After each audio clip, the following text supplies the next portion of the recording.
मंत्रालयात गुरुवारी anti corruption bureau म्हणजेच एसीबीनं एक मोठी कारवाई केली आहे। एसीबीच्या पथकानं एका सरकारी कर्मचाऱ्याला रंगेहात लाच घेताना पकडलं। या कर्मचाऱ्याचं नाव आहे राजेंद्र ढेरंगे। हा मंत्रालयातील अन्न व औषध प्रशासन विभागात क्लर्क म्हणून काम करतो। या एका घटनेमुळे संपूर्ण मंत्रालयात खळबळ उडली आहे। झिरवाळ्यांचे कार्यालय सील झालंय, त्यांना हटवण्याची मागणी होतीये आणि जवळजवळ ही मंत्रालयातील जी लाच घेतानाची घटना जी आहे ती तिसरी घटना असल्याचं देखील म्हटलं जातं। नेमका हा रंगेहात पकडण्याचा थरार कसा घडला, झिरवाळ यांचं या सगळ्यावर काय म्हणणं आहे आणि लाच कशा संबंधित घेण्यात येत होती, सगळं काही आपण या व्हिडिओच्या माध्यमातून जाणून घेणार आहोत। तर मंडळी, लातूरमधील एका औषध दुकानदाराचा परवाना रद्द करण्यात आला होता। क्लर्क राजेंद्र ढेरंगे यानं याच मेडिकलचा निलंबित परवाना पूर्ववत करण्यासाठी लाच मागितली होती। सुरुवातीला त्यानं 50,000 रुपयांची मागणी केली होती, पण तडजोडी अंती 35,000 रुपयांची लाच स्वीकारताना त्याला अटक करण्यात आली आहे। ही लाच स्वीकारताना तो रंगेहात पकडला गेला। ही कारवाई मंत्रालयाच्या दुसऱ्या मजल्यावर झाली असून नंतर याची सगळीकडे चर्चा सुरू झाली। विशेष म्हणजे ही घटना मंत्री नरहरी झिरवाळ यांच्या मंत्रालय कार्यालयात घडली।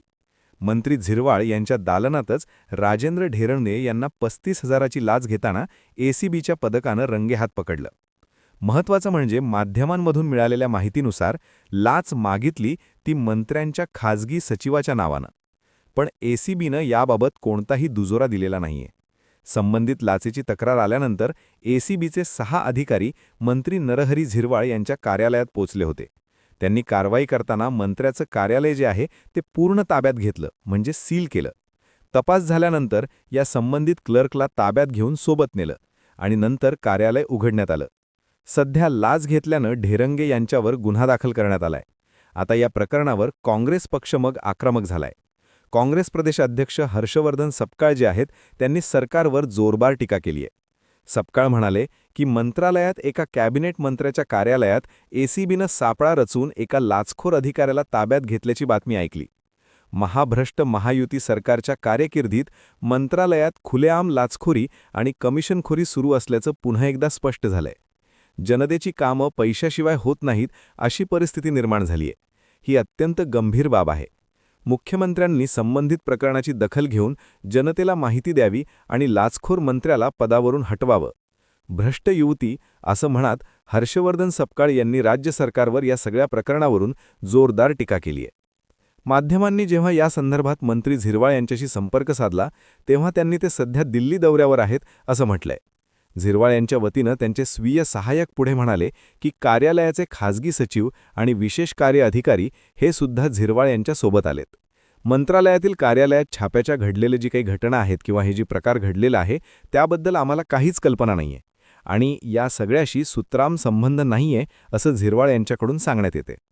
मंत्री नरहरी झिरवाळ हे जिल्हा नाशिकमधील दिंडोरी विधानसभेचे राष्ट्रवादी काँग्रेसचे अजित पवार गटाचे आमदार आहेत। त्यांनी यापूर्वी विधानसभेचे उपाध्यक्षपद भूषवलेलं आहे। सध्या त्यांच्याकडे अन्न व औषध प्रशासन हा विभाग आहे। उपमुख्यमंत्री अजित पवार यांच्या निधनानंतर सुनित्रा पवार यांना उपमुख्यमंत्री आणि पक्षाध्यक्षपद द्या ही सर्वप्रथम मागणी जी आहे ती झिरवाळ यांनीच केली होती। आता हेच झिरवाळ त्यांच्या कार्यालयात घडलेल्या या घटनेनंतर अडचणीत आलेत। खरं पाहायचं झालं तर कोणताही परवाना नूतनीकरण करण्याचे अधिकार संबंधित विभागाच्या मंत्र्यालाच असतात। या संदर्भात मंत्री सुनावणी घेतात व निर्णय देतात। रद्द परवान्याचे नूतनीकरण करण्यासाठी मंत्री झिरवाळ यांच्या कार्यालयातील लिपिक आलोसे राजेंद्र ढेरंगे यांनी हा सगळा प्रकार घडवून आणलाय। त्यामुळे ढेरंगे याच्यासोबत मंत्री झिरवाळ यांच्या कार्यालयातील अजून एकाला देखील ताब्यात घेतलं गेलंय। आपण लाचेची रक्कम मंत्री झिरवाळ यांचे खाजगी सचिव जे आहेत रामदास गाडे यांच्या सांगण्यावरून घेतली असं ढेरंगे यांनी स्वतः पोलिसांना सांगितलं असल्याचं देखील वेब आर्टिकलमधून सांगितलं जातं। खाजगी सचिव हे मंत्री कार्यालयाचे प्रमुख असल्यानं मंत्री झिरवाळ यांच्या अडचणी त्यामुळे वाढण्याची शक्यता असल्याचं म्हटलं जातं। तुम्हाला या सगळ्यावर काय वाटतं, तुमचं मत देखील आम्हाला कमेंटमध्ये सांगा आणि असेच राजकीय घडामोडी पाहण्यासाठी चॅनलला सबस्क्राईब करा।